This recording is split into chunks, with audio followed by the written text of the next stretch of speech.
Bueno, buen día hermanos, ¿cómo están? Perfecto, gracias Pablito. Muchas gracias Pablo por dirigirnos en la alabanza. Bueno, seguimos con la serie de Hechos, ¿bien? Vamos ya por el capítulo 22 de Hechos. Acuérdense que habíamos titulado la serie Hechos del Espíritu Santo. Y básicamente lo que estamos viendo es un sermón por cada capítulo. Lo que vamos a estar viendo hoy, yo los voy a poner en contexto, pero déjenme decirle algo primero. Una de las cosas que vemos, no solo en Latinoamérica, vamos a decir en las iglesias del mundo, la mayor cantidad de movimientos cristianos, son iglesias humanistas. Y lo digo entre comillas porque no hay una iglesia humanista. La iglesia no es humanista, es cristocéntrica, ¿no? Pero es una plaga que se ha infiltrado en las iglesias en términos generales. Y si nosotros vamos a hacer una iglesia bíblica que plante iglesias bíblicas, tenemos que saber qué no tenemos que plantar y qué sí tenemos que plantar, ¿no? Entonces, hay un tabú en el cristianismo hoy por hoy, que es la idea de que cuando el Señor nos llama a ser sus siervos, nos está llamando a ser sus esclavos, ¿bien? Bueno, yo no iba a decir esto, pero se los explico.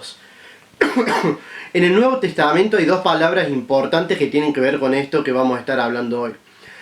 En griego, Señor sería kurios, ¿bien? Que es básicamente aquel que tiene autoridad sobre vos, tu dueño, tu líder. Y la idea es el dueño de un esclavo. Cada vez que ustedes leen siervo en el Nuevo Testamento, la palabra que están usando ahí en griego es doulos, ¿bien? Y doulos está mal traducido a siervo. Suaviza mucho lo que realmente quiere decir doulos. Doulos quiere decir esclavo, ¿bien? Esclavo de la antigüedad, ¿no? Aquel que pertenecía a su dueño y era un objeto más de la casa. Entre un doulos, un esclavo, y esto, no había mucha diferencia. Yo podía hacer con mi doulos, mi esclavo, lo que yo quisiera, ¿bien? Si yo soy kurios, Señor, yo hacía lo que sea con mi esclavo. Y ese es el llamado del Nuevo Testamento, es hacer doulos del Señor, ser esclavos del Señor. Y eso es un tabú hoy por hoy. Porque hoy por hoy el humanismo se ha infiltrado, como decía en la iglesia, a tal punto de decir, yo hago con mi vida lo que yo quiero, y sí, Dios es Dios, y sí, no tengo que matar, no tengo que robar, no tengo que pero está ahí nomás. Yo, si quiero ver lo que yo quiera ver, lo veo. Y hay una exaltación de esto de la libertad cristiana, y hay un montón de raíces que nacen de este árbol, ¿no? El humanismo que se ha infiltrado en la iglesia. Quizá el máximo exponente de esto sean los del Evangelio de la Prosperidad, ¿no? Que ven al doulos, al kurios, al Señor, lo ven como su esclavo. Yo escuchaba, no me acuerdo cómo se llama esta mujer. Bueno, no me acuerdo, pero que ella decía algo así como que a punta de dólar entro al reino o algo así. Pobrecita, ¿bien? Es un lobo que el pastor tiene un rifle apuntándole en la espalda y la va a bajar en cualquier momento. Pero, ¿qué pasa con esto? Eso es lo que en términos generales la sociedad ha identificado el cristianismo. Somos humanistas con Biblia en los brazos, ¿bien? Lamentablemente. Entonces vamos a estar viendo eso hoy, ¿no? Los pongo en contexto antes de leer el texto. Acuérdense que veníamos viendo que Pablo se empezó a despedir con las diferentes iglesias, llamó a los ancianos de Éfeso, los despidió en el muelle antes de partir y lloraron juntos porque él le dijo, yo no sé qué me va a pasar en Jerusalén, quiero llegar allá antes del Pentecostés. Lo único que sé es que el Señor me dice que a cada ciudad que voy me esperan cadenas y aflicción. Y cuando yo llegue allá, no sé, yo lo que sí sé es que yo a ustedes no los vuelvo a ver más. Y Pablo se empieza a despedir así, ¿no? Pasa por varias iglesias, se despide, llega a Jerusalén. Cuando llega a Jerusalén, algunos hermanos le dicen, bueno, para calmar a los judíos, agarrar 3 hombres piadosos, pagarle la purificación, purifíquense, suban al templo. Pablo les hace caso, suben al templo, viene una turba de judíos, lo atrapa a Pablo, lo empieza a golpear, le pega tanto que lo noquea, lo muelen a palo hasta que él se desvanece. Llegan los soldados romanos, lo alzan. Cuando lo van llevando, Pablo le dice, espérenme, ¿puedo decir unas palabras? Y eso es lo que vamos a ver hoy, lo que Pablo les dice a esa turba de judíos en Jerusalén enardecidos para calmarlos, ¿bien? Él lo va a intentar, se va a intentar defender ante ellos. Perdón. Pero bueno, entonces, el título del sermón de hoy es de acusador a testigo. Y el texto es Hechos capítulo 22, acompáñenme a Hechos, vamos a leer del versículo 1 al 21.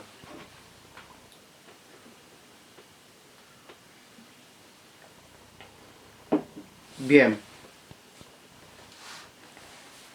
Leo.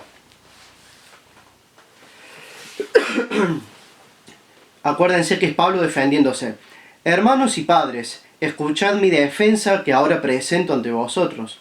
Cuando oyeron que se dirigía a ellos en idioma hebreo, observaron aún más silencio y él dijo. O sea, la turba se calló porque él les empezó a hablar en el idioma nativo de ellos. Y ahí empieza la defensa de Pablo. Yo soy judío, nacido en Tarso de Sicilia, pero criado en esta ciudad, educado bajo Gamaliel en estricta conformidad a la ley de nuestros padres, siendo tan celoso de Dios como todos vosotros lo sois hoy. Y perseguí este camino, acuérdense que camino era la iglesia, eran los que creían en el dicho de Jesús, yo soy el camino, la verdad y la vida. Eran, sí, los evangélicos, por así decirlo. Y perseguí este camino, o esta secta, de los evangélicos, de los cristianos, hasta la muerte, encadenando y echando en cárceles tanto a hombres como a mujeres, de lo cual pueden testificar el sumo sacerdote y todo el concilio de los ancianos. También de ellos recibí cartas para los hermanos, y me puse en marcha para Damasco con el fin de traer presos a Jerusalén también a los que estaban allá, para que fueran castigados. Y aconteció que cuando iba de camino, estando ya cerca de Damasco, como al mediodía, de repente una luz muy brillante fulguró desde el cielo a mi alrededor, y caí al suelo y oí una voz que me decía, Saulo, Saulo, ¿por qué me persigues? Y respondí, ¿quién eres, Señor? Y él me dijo, yo soy Jesús el Nazareno a quien tú persigues. Y los que estaban conmigo vieron la luz, ciertamente, pero no comprendieron la voz del que me hablaba. Y yo dije, ¿qué debo hacer, Señor? Y él me dijo, levántate y entra a Damasco, y allí se te dirá todo lo que se te ha ordenado que hagas. Pero como yo no veía por causa del resplandor de aquella luz, los que estaban conmigo me llevaron de la mano y entré a Damasco. Y uno llamado Ananías, hombre piadoso según las normas de la ley, y de quien daban buen testimonio todos los judíos que vivían allí, vino a mí y poniéndose a mi lado me dijo, hermano Saulo, recibe la vista. Y en ese mismo instante alcé los ojos y lo miré. Y él dijo, el Dios de nuestros padres te ha designado para que conozcas su voluntad y para que veas al justo y oigas la palabra de su boca, porque testigo suyo serás a todos los hombres de los que has visto y oído. Y ahora, ¿por qué te detienes? Levántate, bautízate y lava tus pecados invocando su nombre. Y aconteció que cuando regresé a Jerusalén y me hallaba orando en el templo, caí en un éxtasis. Y vi al Señor que me decía, apresúrate y sal pronto de Jerusalén, porque no aceptarán tu testimonio acerca de mí. Y yo dije, Señor, ellos saben bien que en una sinagoga tras otra yo encarcelaba y azotaba a los que creían en ti. Y cuando se derramaba la sangre de tu testigo Esteban, allí estaba también yo dando mi aprobación y cuidando los mantos de los que lo estaban matando. Pero él me dijo, ve, porque te voy a enviar lejos a los gentiles. Y cuando él dice esa frase, ahí la turba judía, acuérdense que los judíos a los gentiles no los querían, los tomaban como perros, ¿bien? Eran paganos, mala gente. Automáticamente cuando Pablo le dice que Dios los enviaba a los perros, a los malos, y ellos creyéndose a los santos, automáticamente el silencio que tenía la turba se rompe y cambia todo el contexto. Pero nosotros vamos a estar hablando de la defensa de Pablo, ¿bien? Entonces vamos a orar, hermanos, antes de empezar. Amado Padre, te damos muchas gracias, Señor, por esta mañana. Gracias por el privilegio no merecido de poder dirigirme a tu iglesia. Tú sabes que lo valoro, tú sabes que lo disfruto, pero que también es una mochila. Y te pido, Señor, que me dejes con la paz de que la obra la haces vos. Que no depende de que yo sea preciso, elocuente o perfecto en mi manera de exponer, sino solo fiel a tu palabra, y que es el Espíritu Santo quien aplica la palabra a nuestros corazones, quien nos da vida, quien nos santifica, quien nos llama, Padre. Descanso en eso, te ruego por el corazón de mis hermanos y el mío, que tu palabra hoy esté atravesando nuestros corazones, marcándonos de por vida, con esta frase, Señor, central de esta parte que vamos a estar aprendiendo de tu palabra, cuando Pablo dice, ¿qué deseas que haga, Señor? Te pido que estés bendiciendo esto y que tu iglesia siga creciendo en santidad, en vida, que sea una iglesia que realmente sea apasionada por tu gloria, que el amor que tenga para con Dios sea tan grande, Señor, que la gente del mundo, aquellos que son tu pueblo, puedan ver a Dios y venir, Señor, en arrepentimiento y fe ante el Evangelio. Que podamos predicar, que podamos alcanzar la zona de Saldán, de Villa Mercedes, de San Juan, de toda Argentina, Señor, y por qué no el día de mañana enviar misioneros a otros países. Te rogamos por esto y lo dejamos en tus manos, sabiendo que tú eres todopoderoso, bueno, santo, y que quieres lo mejor para nosotros, Padre. En el nombre del Señor Jesús, te rogamos por todo esto. Amén. Bueno, entonces, ¿qué vamos a ver hoy? Vamos a ver básicamente tres cosas. El acusador, la luz y el testigo. ¿Bien? Por ahí es difícil acordárselo, pero acuérdense, Pablo, que él perseguía a la iglesia, le aparece esta luz brillante y después se vuelve un testigo. Así se lo van a acordar más fácil. Pero entonces comencemos. Empecemos a analizar Pablo qué hace cuando se para ante esta turba y él le va a empezar a hablar. Hay que entender varias cosas.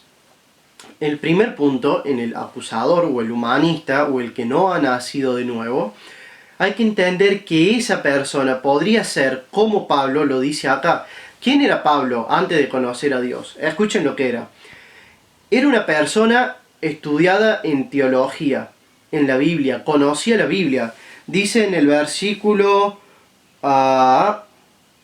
3 que él fue educado bajo Gamaliel, ¿bien? Un principal de las sinagogas. Era una persona religiosa. Él pertenecía a los judíos, al pueblo que Dios se había revelado. Él estaba expuesto a la revelación de Dios en la palabra, ¿bien? Era una persona de estatus, ¿bien? Él era un rabino, era una persona que sabía mucho de la ley, muy respetado. Pongan la equivalencia a la sociedad argentina, la que ustedes quieran. Era un diputado, no sé, lo que ustedes quieran. Él tenía poder, a tal punto que él tenía la capacidad de ir a hacer un allanamiento y sacar de los pelos a la gente y llevarlas ante la sinagoga para que sean juzgados. Él era una persona moral, ¿bien? Y con todo esto y todas las implicaciones que tiene, él aún estaba muerto en sus delitos y pecados. Él era un humanista. Bien, entonces vamos a ver esto. En el versículo 3 vemos que Pablo se sentía importante. Él dice, yo soy judío nacido en Tarso de Sicilia, o sea Roma. Él tenía la nacionalidad del imperio más importante del mundo conocido en aquel entonces. Hoy por hoy yo era, no sé, yo soy de Estados Unidos, ¿bien? Soy de Sicilia, pero criado en esta ciudad, o sea, en Jerusalén. Educado bajo Gamaliel. Él está diciendo, yo sabía la ley, yo la conozco a la ley, a la ley, a la Biblia, ¿no? Yo, supónganse, un católico que ha estado expuesto a la Biblia muchos años, o un cristiano, quizá vos has estado expuesto a la Biblia todos estos años y no tenías vida o no tenés vida. Él estaba expuesto a esto. Pero ¿qué pasa? Él se creía importante, porque él cuando se empieza a defender, él quiere crear una cierta empatía con los judíos para que ellos los escuchen. Entonces, hay varias señales de que Pablo está intentando hablarle a un público judío. Por ejemplo, cuando déjenme encontrar el versículo, Bien, cuando Pablo le dice que él quiere ir a hablar a los judíos y Dios le dice no vayas porque los judíos no te van a aceptar, y Pablo dice sí, ellos saben que yo antes golpeaba a los del camino y ahora me van a ver. Bueno, él está hablando a los judíos, y los judíos eran personas que se creían mucho por tener la ley, bien, la Torá. Ellos obviamente no tenían el Nuevo Testamento, tenían el Antiguo, pero ellos eran los receptores de la revelación de Dios, y ellos se creían importantes por tener la revelación de Dios. Y el problema no era tener la revelación de Dios, era que ellos se creían los importantes, el centro de la religión judeo, ¿no? De los judíos. Y acá una pregunta interesante. ¿Qué tiene en común? Y el humanismo se manifiesta de formas muy interesantes, muy variables. ¿Qué tiene en común una persona que se suicida y un político que se hizo rico con la corrupción? Ambos son humanistas. ¿Qué quiere decir? Ambos creen que los más importantes son ellos, como los judíos, quizá como vos, como yo lo soy muchas veces. ¿Por qué? Porque no te importa qué diga Dios en la ley, sino que querés hacer vos. ¿Bien? Lo mismo que pasa con un político, con un suicida que se quita la vida creyendo que lo más importante es apagar ese sufrimiento que yo tengo.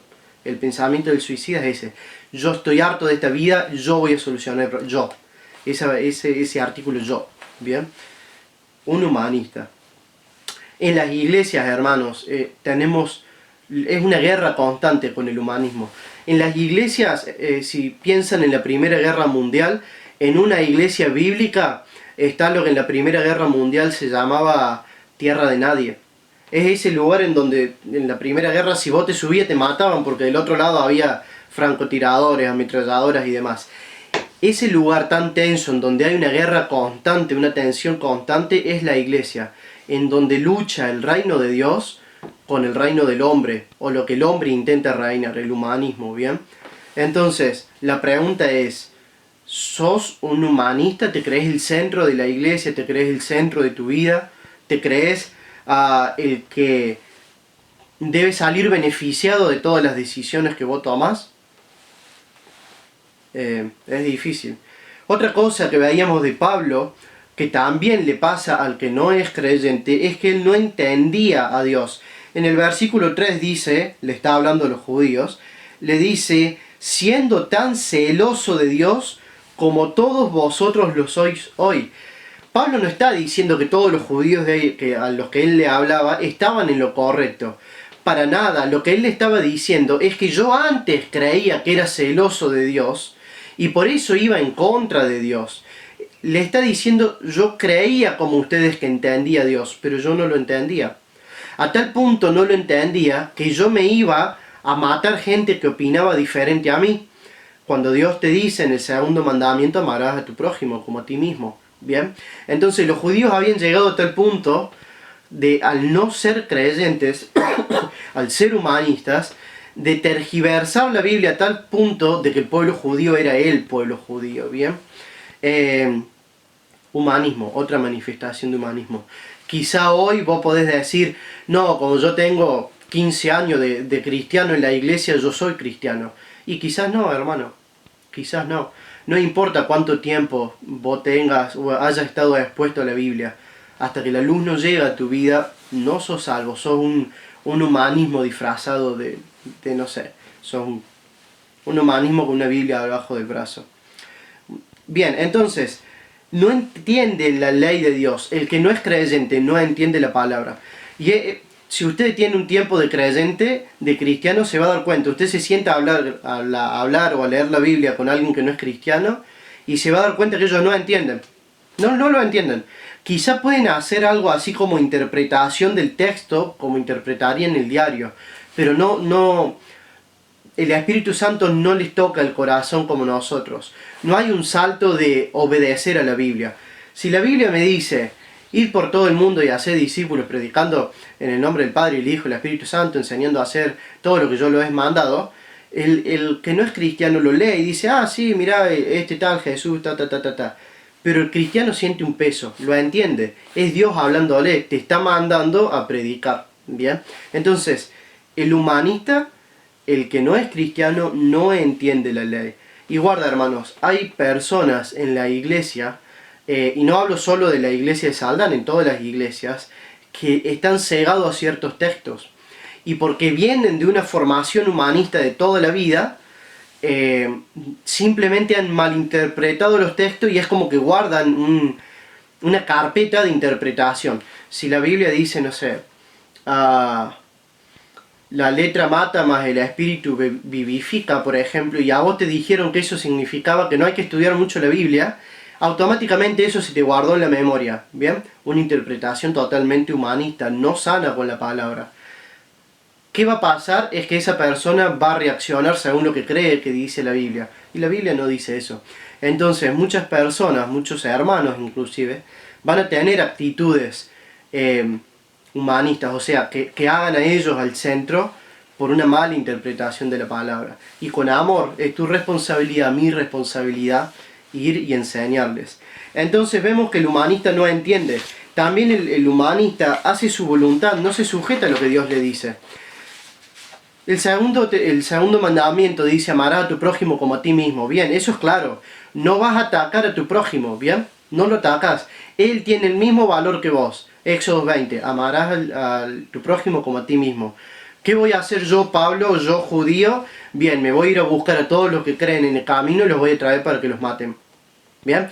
No hace caso a la ley. El que no es salvo no hace caso a la Biblia. No le hace caso, no le obedece, no le puede obedecer, no le quiere obedecer, odia lo que la Biblia dice, porque ataca su humanismo, porque la Biblia es cristocéntrica, hace a Dios el centro de la vida.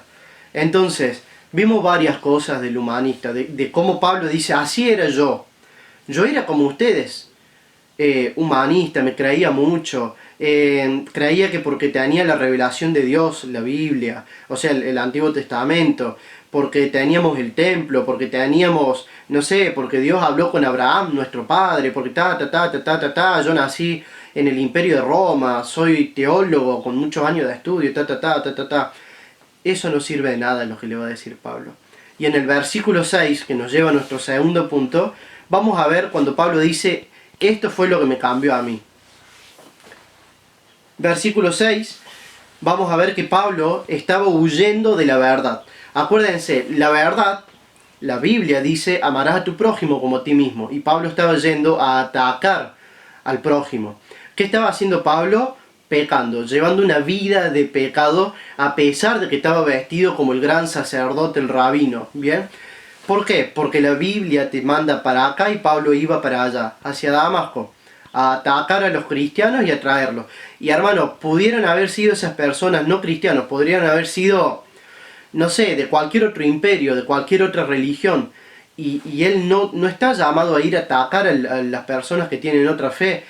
Es como que si yo voy por la calle y veo a no sé, a un musulmán todo vestido con la vestimenta de ellos, lo agarro y le revoleo un cascote. ¿De dónde? ¿De dónde saqué eso de la Biblia? No, hermano, la Biblia lo llamaba para allá, él iba en una vida de pecado. Como vos y como yo, antes de que el Señor apareciera, vivíamos en una vida de pecado. Esto es lo que el Señor quería, nosotros íbamos para allá. Vamos a ver que Pablo describe su salvación. Y presten atención en esto. La salvación de Pablo es totalmente común. Pablo no se usó otro método de conversión para Pablo, era una conversión totalmente común, pero sí se manifestó de forma extraordinaria. Eso quiere decir que nosotros podemos ver los principios de la salvación, de la conversión de una persona en la vida de Pablo en este momento, pero no necesariamente nos va a pasar de esa forma, ¿bien? Dios no actúa siempre así. A mí no se me apareció una luz y me habló alguien desde la luz, ¿no? Yo vi la luz a través de la palabra, pero no físicamente, ¿bien? Entonces, vamos a ver que Pablo huía de la verdad, como todos nosotros, ¿bien? Quizá vos hoy crees que, no sé, sos cristiano y te das cuenta que llevas una vida que huye de la verdad. O quizás estás acá porque te invitó un amigo, estás allá en tu casa, pero viendo la videollamada, te invitó un amigo, un pariente, lo que sea, y estás viviendo una vida en contra de lo que Dios manda, como Pablo lo hacía. En el versículo 6 dice, y aconteció que cuando iba de camino, estando ya cerca de Damasco, haciendo mi voluntad, no lo que Dios decía, como al mediodía, y es interesante, Lucas es un genio, ¿bien? El autor de Hechos, es un genio, porque él agrega detalles que nos ayudan a entender la potencia de lo que Pablo está diciendo. ¿Qué pasa al mediodía, hermanos? ¿Alguna vez saliste a correr al mediodía a las 12? ¿A dónde está el sol? Bien arriba, brilla con su máximo fulgor, sería. Brilla con su máxima potencia el sol a las 12 del mediodía. Y aún así Pablo dice, como al mediodía, a donde el sol brillaba, y es lo más brillante que nosotros conocemos en la tierra, de repente una luz muy brillante fulguró desde el cielo a mí, ¿bien? Esa luz no era una luz que vos podías ignorar, era una luz irresistible. Los que han estudiado teología han escuchado el término llamado irresistible. Cuando el Señor viene y vos estás caminando haciendo tu vida y ¡bam! Se acabó, te da luz, te permite ver, te da vida. No hay forma de resistir eso, hermanos, no hay forma, no hay forma. Es un cadáver que empieza a respirar, tu naturaleza cambia, no hay forma. No hay forma de resistir el impacto de ese brillo cuando llega a la vida de nosotros. Los que conocen a Dios saben de lo que hablo. Es instantáneo. En la iglesia nosotros tenemos una hermana, que yo cuento hace poco en un campamento de jóvenes. Ella estaba acá y yo hablaba, y era un cadáver que hablaba, que yo que quiero esto, que lo que ta.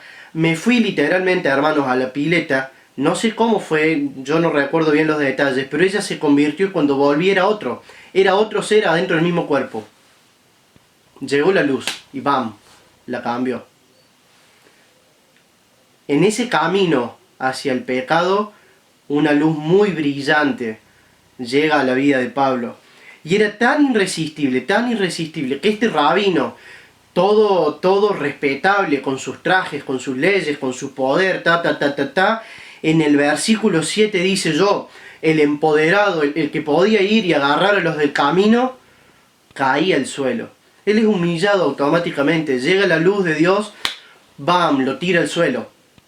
Tan potente, tan irresistible, que no hay humanidad, no hay humanismo que se resista. Cuando Cristo llega a la vida de uno, lo transforma y ahí te queda en claro que no son más que un gusano. ¿Qué pasa cuando Pablo se dio cuenta que él no era nada más que un gusano? Él se dio cuenta que era un cadáver vestido de traje y corbata. Que todo lo que él decía, que yo había sido formado nacido en Tarso, en el Imperio de Roma, formado con Gamaliel, que era rabino, que vivía moralmente perfecto, todo eso era basura, a tal punto, que en el versículo 8, él agarra y dice, versículo 7 dice, y cae al suelo, escuchen esto, llega la luz, Pablo tiene vida, se da cuenta de quién es realmente él, y hay algo que Pablo vivió por primera vez, y que todos nosotros vivimos por primera vez en ese momento, y dice, vi esta luz brillante, tan brillante que me tiró al suelo. Cuando caí al suelo, oí una voz. Pablo había estudiado el Antiguo Testamento toda su vida y nunca había oído esa voz. Llega Cristo y él oye por primera vez. Se me viene a la mente el capítulo cuando Jesús dice, mis ovejas oyen mi voz y me siguen. Pablo era una oveja, nada más que no lo sabía. Llega, tiene vida y él oye. Entonces, esta voz le dice de la luz, Saulo, Saulo, o Pablo, Pablo, ¿por qué me persigues? Vemos que Pablo agarra y responde de una manera muy interesante. Pablo perseguía a los del camino. ¿Quiénes eran los del camino? Los que creían que Jesús, presten atención, los que creían que Jesús había dicho, yo soy el camino, la verdad y la vida. Pablo decía, estos son herejes, a esto hay que matarlos, yo voy con toda mi autoridad, todo lo que yo soy, lo importante que yo soy. Piensen en la cantidad de veces que decimos yo, y los voy a atrapar. Y en el versículo 8 dice, y respondí, ¿quién eres, Señor? Y él me dijo, escuchen, Pablo ya reconocía la autoridad de Dios desde que él le dijo, Saulo, Saulo, ¿por qué me persigues? Porque él le dice, ¿quién eres, Señor? ¿Quién eres, Curios? Ahí eso está diciendo en griego, ¿quién eres, Curios? Señor. Y él me dijo, yo soy Jesús, ese que dijo, yo soy el camino, la verdad y la vida. yo soy ese, el nazareno a quien tú persigues. Y en ese momento Pablo hace una nota aclarativa de la diferencia que hay entre quien Dios le da vida y quien no, porque dice en el versículo 9, y los que estaban conmigo vieron la luz ciertamente, pero no comprendieron la voz del que me hablaba. ¿Cuál es la reacción de Pablo cuando Jesús le dice, yo soy Jesús el Nazareno, el que dijo yo soy el camino, a quien vos estás persiguiendo? Y acá vemos que Pablo, por eso yo le digo que es la salvación normal, pero de una manera diferente. Pablo se arrepiente. Escuchen qué dice él. Dice, y yo dije, ¿qué debo hacer, Señor? Se acabó el yo mando, se acabó el yo hago mi voluntad, se acabó el yo soy importante, se acabó el todo gira alrededor mío, se acabó el todas las cosas que yo soy, lo importante que yo soy, las cosas que yo tengo, que qué sé yo, lo que ustedes, cualquier cosa que ustedes los haga sentir importante. Soy alto, flaco, gordo, con plata, no importa, de cualquier cosa que vos te enorgullezcas, a Pablo se le acabó.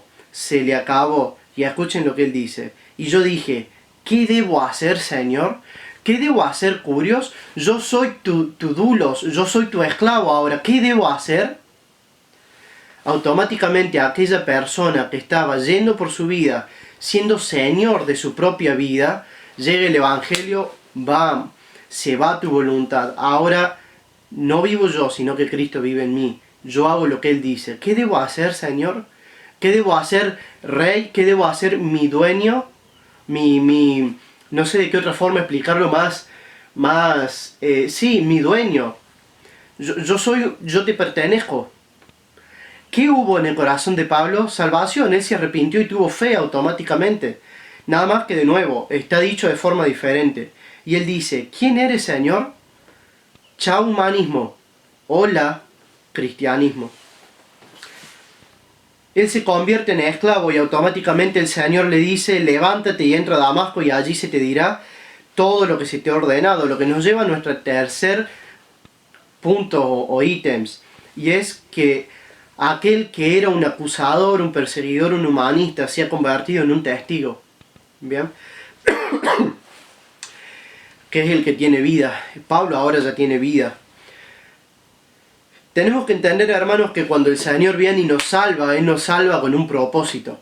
En términos generales, para su gloria, pero cada uno tiene ciertas cosas que el Señor quiere que hagamos. ¿Bien? Es lo que por ahí llamamos el llamado. ¿A qué te llama el Señor? A predicar, a enseñar, a meterte en la política, a estar como en una fuerza de seguridad, a crear un negocio. ¿A qué te llama el Señor? ¿Bien? Obviamente es para su gloria, pero ¿qué te llama? Vemos en el versículo 10 que cada uno tiene un propósito cuando el Señor llega a la vida, porque Dios dice, levántate y entra a Damasco y allí se te dirá todo lo que se te ha ordenado que hagas. Y la pregunta que nos hacemos es, ¿cómo a Pablo se le había ordenado que se haga algo si él todavía no había entrado a Damasco y ya se le había ordenado? Bien, porque Pablo ya tenía un propósito prefijado para él. Él ya estaba predestinado para algo. Bien. Cuando Pablo entra a Damasco, no era para que el Señor improvisara y dijera, bueno, mira, viste que vos sabés hablar mucho, conocés esto del Pentateuco, viste esto, los primeros 5 libros que yo le di a Moisés, bla, bla, bla, bla. No. El Señor ya tenía desde la eternidad un ministerio fijado para Pablo. La pregunta es, ¿qué quiere el Señor que haga con vos? ¿Qué quiere hacer Él con vos? Pregúntatelo. Vemos que también Pablo, el testigo, era un escogido de antes de la fundación del mundo, en el versículo 14, porque él dice, y él les dijo, el Dios de nuestros padres, está hablando Ananías, el Dios de nuestros padres te ha designado, escuchen, a vos Pablo, te ha designado para que conozcas su voluntad y para que veas al justo y oigas la palabra de su boca. ¿Qué quiere decir? Dos cosas. Primero, que el que se arrepiente es alguien que ha sido designado, es alguien que ha sido escogido para arrepentirse. Segundo, el que ha sido escogido va a conocer a Dios. No hay forma de ser escogido para salvación y no conocer a Dios y no entender su palabra. No hay forma. Bien. Entonces, todo esto que estamos viendo, hermanos, ustedes tienen que tener en su mente dos cosas. Primero, ¿cómo estoy seguro de que yo no soy un humanista con una Biblia en los brazos? ¿Cómo estoy seguro de que yo no soy, que yo soy cristiano realmente? Y segundo, ¿quién hay dentro de mi comunidad, dentro de mi iglesia, que yo le vea actitudes o un estilo de vida de no sujeción a la palabra? ¿Quién hay? Porque ese posiblemente sea un humanista, una persona que no tiene vida aún espiritualmente. Vemos que el testigo también conoce la voluntad de Dios. Lo que yo les decía al principio, el cristiano entiende la Biblia, va a la Biblia y la entiende. A ver, no te digo que va a agarrar Apocalipsis y va a resolver los misterios que durante 2000 y pico de años no se han puesto de acuerdo entre los teólogos. Te digo que si la Biblia te dice arrepiéntete y cree, no te hace falta mucha historia, solamente que la luz del Señor venga y vos entendés, automáticamente vos entendés. Porque un cadáver no entiende. Si ustedes quieren entender por qué yo uso tanto la palabra cadáver, vayan a Ezequiel 37 y léanlo ustedes. Un cadáver no entiende, el que entiende es alguien que está vivo. No me acuerdo qué predicador era, que en su seminario, él enseñaba predicación expositiva. En la primer clase, o la última clase, no recuerdo, él llevaba a todos sus estudiantes a un seminario, los estudiantes del seminario a un cementerio. Y les decían, prediquen, porque eso que están haciendo ustedes acá es lo que van a hacer en la iglesia. Son cadáveres, no entienden. Hasta que el Señor viene y ¡bam!, tenemos vida. Pablo era un transmisor directo y confiable de la palabra de la boca de Dios. ¿Dónde vemos eso? En el versículo 14. 14 y 15, escuchen. Y Nicodemo le dijo, ¿no? Y él le dijo, el Dios de nuestros padres te ha designado para que conozcas su voluntad, la voluntad de Dios, y para que veas al justo y oigas la palabra de su boca. Pablo, Nicodemo le está diciendo, Pablo, el Señor te ha designado como apóstol, y vos vas a escuchar la palabra directa de la boca de Dios. ¿Para qué? Versículo 15. Porque testigo suyo serás a todos los hombres de lo que has visto y oído. Dos implicaciones de esto, hermano. Uno, lo que tenemos acá, lo que Pablo escribió. Acuérdense que, piensen esto. Viene Nicodemo y le dice, el Señor te va a hablar de su propia boca, para que vos le digas lo que Él te dice de tu propia boca, de su propia boca, a los demás, a los que Él te va a enviar. Y después vemos, después de Hechos, ¿cuál es el libro que viene después de Hechos? Romanos. Pablo hablando a la iglesia de Roma. Che, pero Pablo era un hombre. Sí, pero el Señor lo había salvado para que Él sea testigo directamente de la palabra de la boca de Dios. Entonces, ¿es Romano, el libro de Romanos, un libro escrito por Pablo? Sí, es un libro escrito por Pablo, pero inspirado por el Espíritu Santo, inspirado por Dios. Es Dios hablando, son las palabras mismas de la boca de Dios. Segundo, una iglesia bíblica no tiene una enseñanza fuera de la Biblia. No la tiene, porque aquel que Dios salva, lo salva para que enseñe su palabra, no tu palabra. Yo sé que hay algunos acá que me están escuchando que suelen predicar en sus iglesias. Y si no son uno de esos que predica, puede ser quizá a un padre que le tiene que enseñar a su hijo. Y si no tenés hijo todavía, quizás sos un cristiano que tienen que entender y tienen que vivir una vida conforme a la voluntad de Dios. No hay otra forma, predicadores, padres y cristianos que tienen que alimentarse, de crecer, de hacer lo que Dios dice, que entender la palabra de su boca, la Biblia. Una iglesia bíblica se maneja con la Biblia, como hizo Pablo en todo su ministerio. Entonces, vemos que Él es enviado después en el versículo 21 a los gentiles. Y hermanos, los gentiles eran todas las personas que no eran de nacionalidad judía. Por ejemplo, yo te la tiro ahí, vos pensala, por ejemplo, un argentino. Bien, Pablo es enviado a los argentinos, en aquel entonces, a los romanos, a los egipcios, a todos. A todo el que no era judío, Pablo es enviado a eso. Quiere decir, Miki, que la Biblia es solamente para los gentiles y no para los judíos, no quiere decir eso. Quiere decir que no es solamente para los judíos, sino también para nosotros. De hecho, automáticamente el libro que viene después de Hechos en tu Biblia es Romanos, que es una carta que Pablo le escribe a una iglesia en Roma, una iglesia de gentiles. ¿Había cristianos en la iglesia? Sí, judíos en la iglesia, sí, había judíos en la iglesia, pero había gentiles, ¿bien? Entonces, esto que estamos leyendo, hermanos, aplica a nosotros, los gentiles. Entonces, ¿qué vimos hasta ahora? Vimos tres cosas. Vimos que el acusador, o Pablo, el humanista, el que no tiene vida, tiene una serie de características, ¿no? Por ahí él se apoya en las características que él tiene, en sus buenas obras. Yo no le hice mal a nadie, por eso voy a entrar al cielo. Yo hice la voluntad de Dios. Yo soy cristiano desde chiquito. Yo leí la Biblia muchas veces. Yo fui a la iglesia desde chico. Yo me bauticé. Yo tomé la cena. Y piensen en cómo piensa el humanista. Yo. Yo tengo estudios. Soy ingeniero. Soy abogado. Soy Yo soy de Estados Unidos, de Rusia, de Suiza, de Irlanda, de qué sé yo. Todo eso son pensamientos de un humanista. Nadie entra al cielo por sus características. Esa fue una de las cosas que vimos. También vimos que el que no es salvo no entiende la palabra, no la puede obedecer, hace su propia voluntad como el humanista. Acuérdense, hermanos, que el cristiano puede ser humanista, puede tener actitudes humanistas. De hecho, no pecaríamos si no tuviéramos humanismo adentro tuyo. ¿O qué te pensás vos? Por ejemplo, vamos a suponer...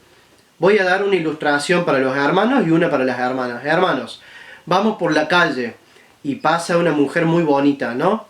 Y sensual. Si no fuéramos humanistas y no creyéramos que lo más importante es nuestro propio placer, nuestra propia satisfacción, ¿la miraríamos mal a pesar de que va en contra de lo que Dios dice? Porque la palabra dice en el Sermón del Monte, si no me equivoco, Mateo 6, por ahí, que aquel que mira a una mujer para codiciarla ya ha adulterado con ella. ¿La miraríamos? No. Si no tuviéramos humanismo adentro nuestro, no la miraríamos. O hermanas, si se juntan a tomar unos mates con otras hermanas, un café, un té de princesas, como dicen algunas de las chicas de la iglesia, y te llega un chisme al oído, esa satisfacción de sentirte parte de información importante, o no sé qué se cruzará en la cabeza en ese momento, versus lo que la palabra dice, si no hubiera humanismo, no pasaría que no seguirías el chisme. ¿Por qué lo seguís replicando? ¿Bien? Porque te crees más importante. Es humanismo, los cristianos tenemos humanismo adentro. Y es esa guerra en nuestro corazón entre el reino de Dios y el humanismo lo que muchas veces nos contriñe. O Pablo, lo que yo quiero hacer esto no hago, y lo que no hago eso quiero hacer, y lo dice todo al revés, medio confuso la parte, pero básicamente Pablo está diciendo, adentro mío hay dos deseos, hay humanismo, y está Cristo reinando. Entonces, vimos el acusador, el humanista, vimos cómo es la salvación, llega Cristo, boom, se revela a nuestra vida, tenemos vida, podemos verlo, nos arrepentimos, creemos en Él, y el que se salva automáticamente dice, ¿qué debo hacer, Señor? Yo soy tu dulos, yo soy tu esclavo, tú eres mi Señor, mi dueño, ¿qué hago? Eso es un cristiano. El que no hace eso, no da evidencia de ser cristiano.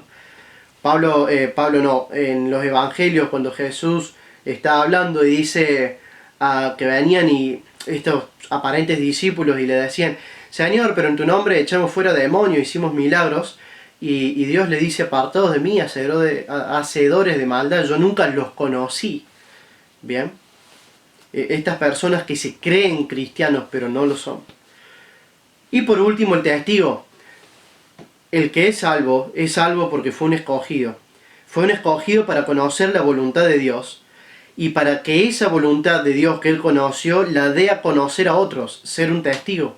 Bien, esto que has visto de mí, lo que has visto y oído, dice en el versículo 15, porque testigo suyo serás a todos los hombres que has visto y oído. Ah, pero Miki, eso era un mandamiento para Pablo. No es para mí. Yo no soy un apóstol, yo no vi esa luz, yo no ta.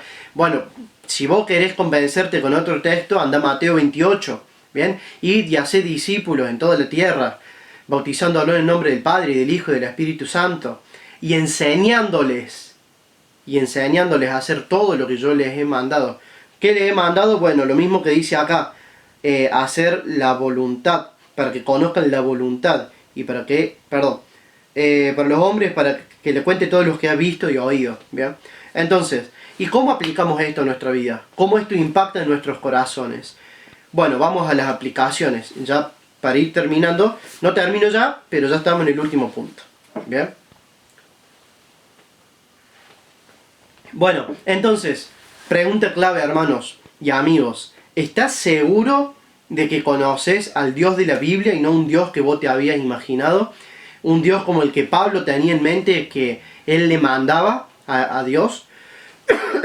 Un Dios como los del Evangelio de la Prosperidad, que dicen: yo ato, yo desato, yo impongo, yo decreto, yo, mucho yo. Bien. Cuando estuve en República Dominicana viviendo, en Latinoamérica somos conocidos como orgullosos, los argentinos, ¿no? Y un chiste que ellos nos decían era: ¿cómo se mata un argentino si se quiere suicidar? Salta de su ego. Así nos conocen. Bueno, eso es un humanista, ¿bien?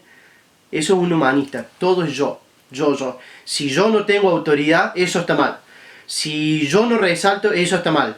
Si a mí no se me respeta, eso está mal. Si yo no quedo bien, eso está mal. ¿Bien? Cuando en la Biblia si eso es el cristiano, si eso es lo que el Señor, mi Curios, dice, eso está bien. Aunque eso termine con mi muerte, eso está bien, ¿no?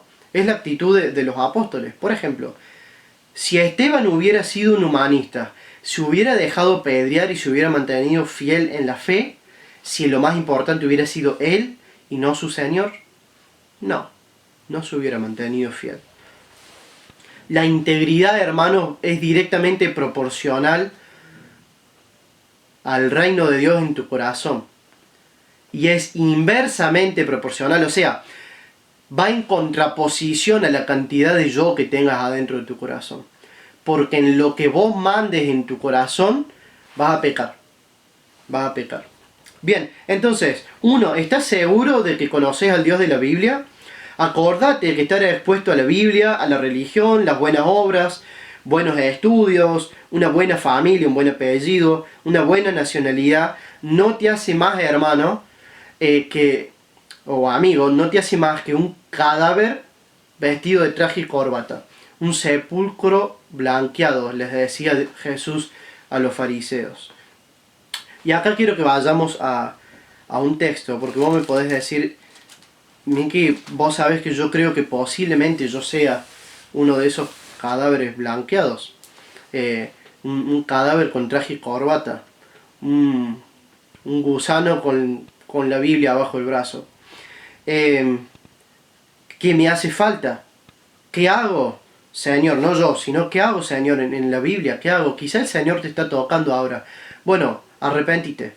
Bueno, pero ¿cómo hago arrepentirme? Me arrepentí 32 veces, tiré el palito, levanté la mano, hice la oración. Ya no sé qué hago. Todos los ritos ya los hice. Claro, es que no entendiste el arrepentimiento.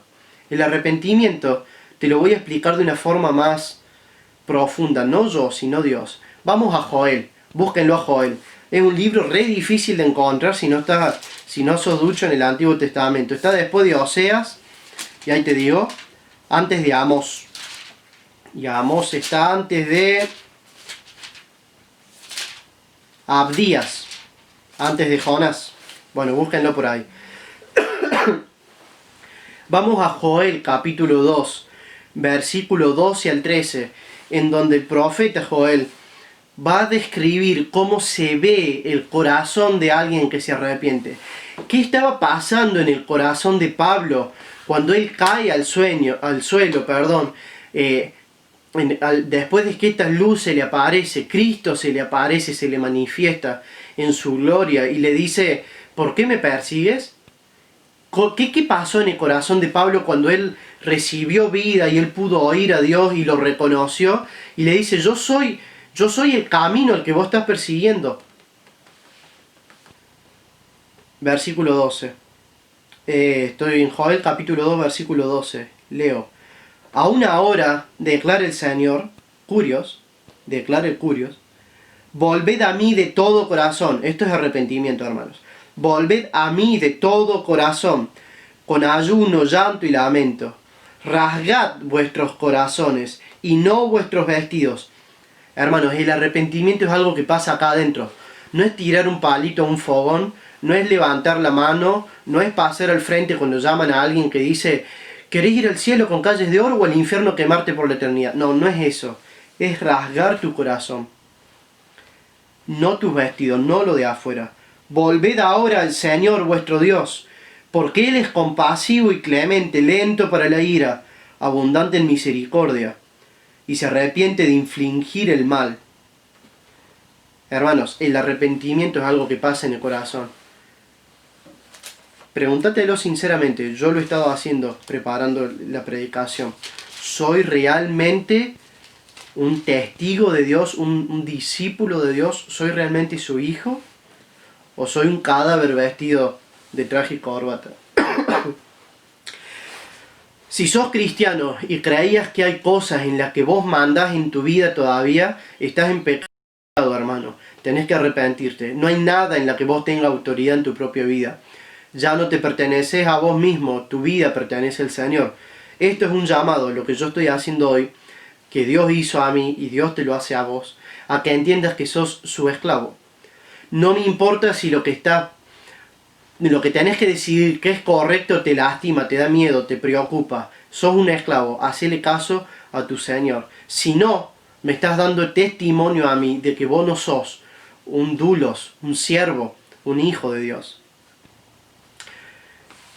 Lo que entendemos, hermanos, en este texto es que Dios nos llama a ser sus esclavos, a ser sus siervos. El que quiere venir en pos de mí, tome su cruz y sígame. Al joven rico le dijo, anda y vende todo lo que vos tenés. Sácate todo lo que a vos te enorgullece de encima y vení y seguime. A Pablo le tiró todo a la basura, todo lo que él consideraba, después lo consideró como basura, como un trapo de inmundicia. Vení y seguime. Preguntas más profundas para tu corazón. ¿Te sentís cómodo cuando yo te digo esto? ¿Te sentís cómodo cuando yo te digo que el Señor te llama a ser esclavo de Él, en donde tu voluntad no cuenta? ¿Hay mucho yo en tu corazón cuando pensás? Che, voy a hacer planes porque yo. Sí, me gusta esta persona porque yo. Sí, me peleé con mi marido porque yo. Sí, en la iglesia voy a hacer lo que yo. ¿Hay mucho yo en tu vida? Cuando pensás, cuando decidís, cuando soñas. ¿Te preguntás seguido como Pablo, ¿qué debo hacer, Señor? ¿A qué me llamás? ¿Cuál es el ministerio que vos querés? ¿Debo ser un político? ¿Debo ser un predicador? ¿Debo ser un líder? ¿Debo ser...? ¿Qué debo ser? ¿Qué quieres que yo haga, Curios, mi Señor? ¿Qué quieres que yo haga? Yo soy tu esclavo. ¿Qué hago? Y si no te has preguntado eso, ¿qué estás esperando para preguntártelo? ¿Qué estás esperando? Y si no conoces a este Dios, si no conoces a este Señor, ¿por qué no te arrepentís ya? Este es el momento, el tiempo es ahora. Tenemos que entender, hermanos, que en nuestra iglesia, Saldán y Villa Mercedes y San Juan, oramos por líderes. Una iglesia sana tiene una cabeza sana, Cristo. Pero Cristo lidera o gobierna su iglesia por los pastores, los ancianos y los obispos, que son la misma cosa, ¿bien? El Señor es soberano en levantar esos líderes, en salvar y levantar líderes. Como Pablo. Pablo lideró a muchas iglesias, plantó muchas iglesias, fue misionero en muchos lugares y fue el Señor quien lo levantó. No fue manipulación nuestra, no es en tu iglesia, no va a surgir un líder por manipulación tuya, no va a surgir. Lo único que vos podés hacer para que el Señor levante líderes es enseñar la palabra y que el Señor levante a quien Él haya predestinado para ser líder. Entonces, hermanos de Villa Mercedes, de Saldán, de San Juan y de todo el mundo, los que me estén escuchando, enseñen la palabra de Jesucristo y que la palabra levante a aquellos que han sido llamados a ser líderes de la iglesia. líderes de jóvenes, y todos en un sentido somos líderes. Hombres, ustedes son llamados a ser líderes de su familia. El día que yo la tenga, yo soy llamado a ser líder de mi familia. Todos en un sentido somos llamados a ser líderes. Entonces, Dios es quien levanta líderes y quien salva. La gloria es para Dios. Acuérdense, hermanos, que en todo lo que leímos, lo único hermoso de todo lo que leímos es esa luz que al lado del sol de mediodía brillaba mucho más. El sol quedaba como opaco al lado de esa gloria, de ese brillo. Y eso es Cristo. El centro de este texto, de lo que acabamos de aprender, es Cristo. Él es el único que brilló. El yo se acabó, el que brilla en la palabra, es Dios, no vos, ni Pablo. Dios es soberano y está íntimamente unido a su iglesia. Pregunta, ¿Jesús estaba vivo cuando Pablo iba a perseguir a Damasco a los cristianos? No. ¿Y por qué él dijo, ¿por qué me persigues? En el versículo 7, dice que, y caí al suelo, versículo 7, y oí una voz que me decía, Saulo, Saulo, ¿por qué me persigues? Si Pablo no estaba persiguiendo a Dios, no estaba persiguiendo a Cristo, estaba persiguiendo a la iglesia. Bueno, porque la iglesia, porque el cristiano ha sido unido a Cristo. En el bautismo es un simbolismo, obviamente, pero somos unidos a Cristo. Él murió físicamente como nosotros morimos al pecado. Y Él resucitó en vida como nosotros resucitamos en vida una vez que escuchamos el Evangelio. Somos unidos en Él. Bien, Él es el primogénito. Entonces, hermanos, a la iglesia la protege Cristo. No vos, no un fusil, la protege Cristo. Bien, Él es quien obra. Ahora, Él usa medios. Bien, Él usa medios. Vamos a ver, si ustedes siguen leyendo, más adelante a Pablo lo quieren azotar. Y cuando lo quieren azotar, Dios cuida a Pablo por medio de su ciudadanía. Porque Pablo le dice a los romanos, ¿es lícito que azotes a un romano sin antes haberlo sometido a un juicio? Y se congelan los romanos. Entonces, no creamos, hermanos, que Dios lo hace todo por medio de milagros. Dios usa medios. Dios no salva sin predicación del Evangelio. Y usted me dice, pero Pablo nunca escuchó el Evangelio. Sí, él escuchó el Evangelio y sabía todo el Antiguo Testamento. Vos con el Antiguo Testamento ya podés ser salvo, o no leyeron Isaías 53. Vamos a leer algunos versículos de Isaías 53. Más adelante. Bien, podemos saber, hermanos, también que la Biblia es la palabra de la boca de Dios. La Biblia es suficiente para instruir a la iglesia, a tu vida, a tu familia, en todo lo que sea las decisiones de la espiritualidad de tu vida. La Biblia no es un libro de matemática o de biología o de astronomía. Es un libro de fe. Todo lo que tenga que ver con tu ser interior, tus emociones, tus pensamientos, tu esperanza, tu ansiedad, todo lo que hoy por hoy te dice que corresponde a la psicología, no, es la Biblia, sola escritura. Somos una iglesia reformada. ¿Cuál era el lema de la reforma? Sola escritura, porque solo la escritura es la palabra de la boca de Dios, como lo vemos en Pablo ahora. Bien, Pablo recibió información directamente de la boca de Dios y la enseñó. Pero yo no estuve ahí para escuchar lo que Pablo decía, me podés decir. Sí, pero Pablo mandó cartas. Romanos, Efesios, Filipenses, Timoteo, qué sé yo, Corintios, casi todo el Nuevo Testamento lo escribió Pablo. ¿Es solamente los escritos de Pablo inspirados? No, toda escritura es inspirada por Dios, dice Pablo. Bien, entonces, hermanos, hay muchas cosas que podemos sacar.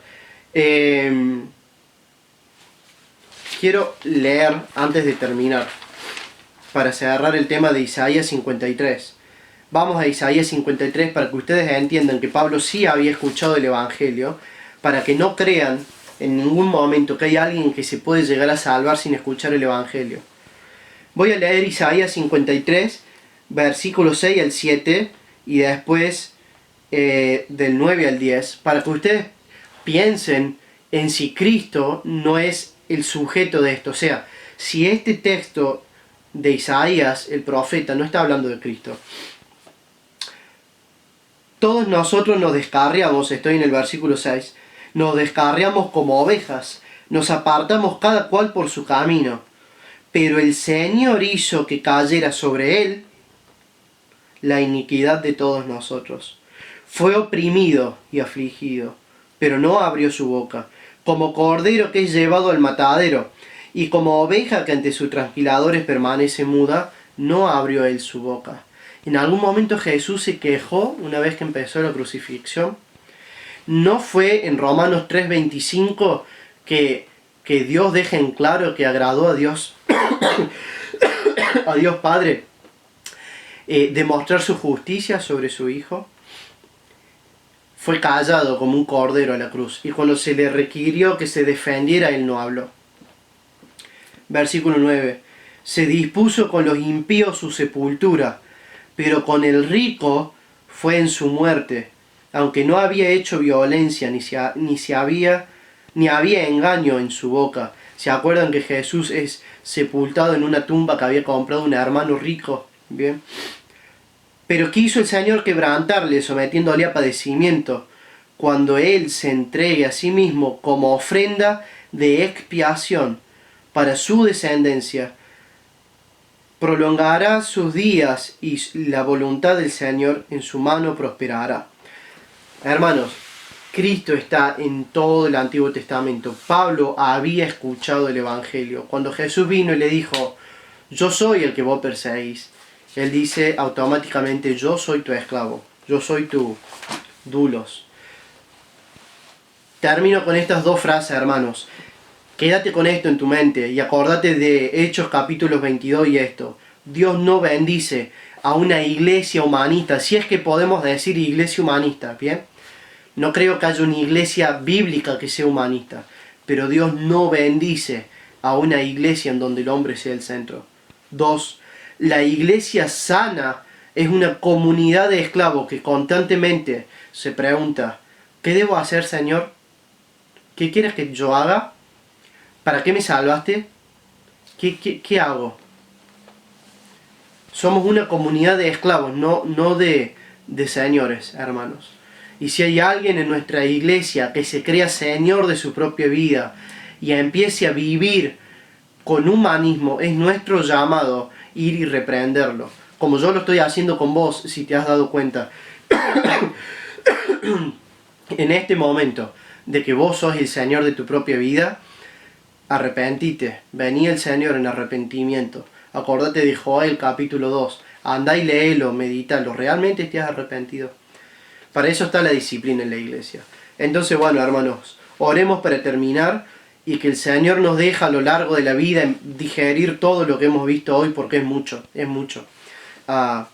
Oremos los unos por los otros, y si ven pecado en un hermano, si ven pecado en mí, si ven pecado en quien sea, vamos en amor a decirle la verdad, en privado, como Mateo 18 lo dice. Si no se arrepiente, vamos con un testigo, como el Señor lo dice. Y si con un testigo no se arrepiente, vamos y lo avisamos a la iglesia. Y que la iglesia lo ayude con amor a volver a este hermano, a salir de esa idea humanista que él tiene. Y si él no sale, ha quedado en evidencia que un humanista nunca es hijo de Dios. Oremos. Amado Padre, te doy muchas gracias por este día. Gracias por tu palabra. Te ruego que nos des sabiduría, que nos des vida, Señor. Brilla en nuestros corazones con esa gloria que demostraste en ese mediodía, Pablo. Señor, que nuestras rodillas tiemblen cuando nosotros veamos tu gloria. Que te podamos conocer tanto, tu hermosura, tu belleza, tu perfección, tu poder, tu amor, tu sacrificio, tu pasión por vos mismo. Que con el solo hecho de pensar en Cristo, en Emmanuel, aquel que es Dios por nosotros, que hemos sido escogidos sin que nosotros hiciéramos nada para ser salvos, con nuestras rodillas tiemblen y caigamos al suelo en adoración y digamos a nuestro Curios, a nuestro Señor, ¿qué quieres que yo haga? Lo que tú quieras. ¿Me querés mandar a África o algo más o menos parecido? ¿Querés que me quede en Argentina a trabajar, a vivir, a servir? ¿Querés que sea un político? ¿Querés que esté en una fuerza? ¿Querés que haga mucho dinero para ayudar a la obra? ¿Qué querés que yo haga? Señor, que nuestros corazones sean sumisos a tu voluntad, Mata nuestra rebeldía, Señor. Haznos una iglesia bíblica, celosa por la santidad, celosa por tu gloria, y que nosotros en nuestra iglesia podamos decir que intentamos ser santos como Dios es santo, que intentamos llevar el nombre de Dios, el nombre de Cristo a todas las naciones, porque somos tus testigos. Nos salvaste para que seamos testigos tuyos, de aquellos que hemos conocido, de Cristo y de su voluntad, toda tu palabra, Señor. Que podamos ser conocedores de tu palabra, estudiantes de teología profunda, que podamos entender, Señor, todos los días, porque todo lo que podamos conocer de tu hermosura aún es poco, aún es poco. Gracias porque tu gloria es inagotable, tu gracia es siempre satisfactoria, tu dulzura siempre, siempre, siempre nos alienta en nuestros mayores problemas. Nunca nos podemos llegar a empalagar de tu hermosura. Señor, mata el humanismo en nosotros, y que sea tu nombre glorificado en la iglesia, y que sea tu iglesia el medio que tú uses, Señor, y sabemos que va a ser así, para llevar esta palabra de vida, este evangelio que es poder tuyo para salvación de todo el que cree, a todas las naciones. Y si hay alguien, Señor, hoy, un hermano que se ha dado cuenta que ha estado actuando en rebeldía, concédele el arrepentimiento, quebrante a su corazón, destruílo, destruí su humanismo, mátalo, Señor. Mata el yo en este hermano, mata el yo en mi vida, y edifica a Cristo, Señor. Que le entienda que es necesario morir, perder la vida para ganarla, Señor. Y aquel que intenta ganar la vida la pierde, como decías tú en el Evangelio. Y si hay alguien que no te conocía y has brillado en su vida en este momento como esa luz, Señor, gracias porque él ahora posiblemente, no físicamente, pero espiritualmente está en el suelo, diciendo, ¿quién eres, Señor? ¿Qué quieres que yo haga, Señor? Señor, gracias si has salvado a alguien. Y ayúdanos a nosotros como iglesia a acompañarlo en esta vida, a ser parte de esta comunidad de la gracia, Señor, en la iglesia. Dejo todo en tus manos, sé que tu voluntad siempre es mejor que la nuestra y que somos tus siervos, Señor, y descansamos en ti. Y lo hacemos todo por el mérito de Cristo, Señor, tu Hijo, y en su nombre te pedimos todo esto, para que se haga tu voluntad y para que tu iglesia lleve gloria a tu nombre, y que si tenemos el corazón que queremos tener, tu gloria sea nuestro gozo. Amén.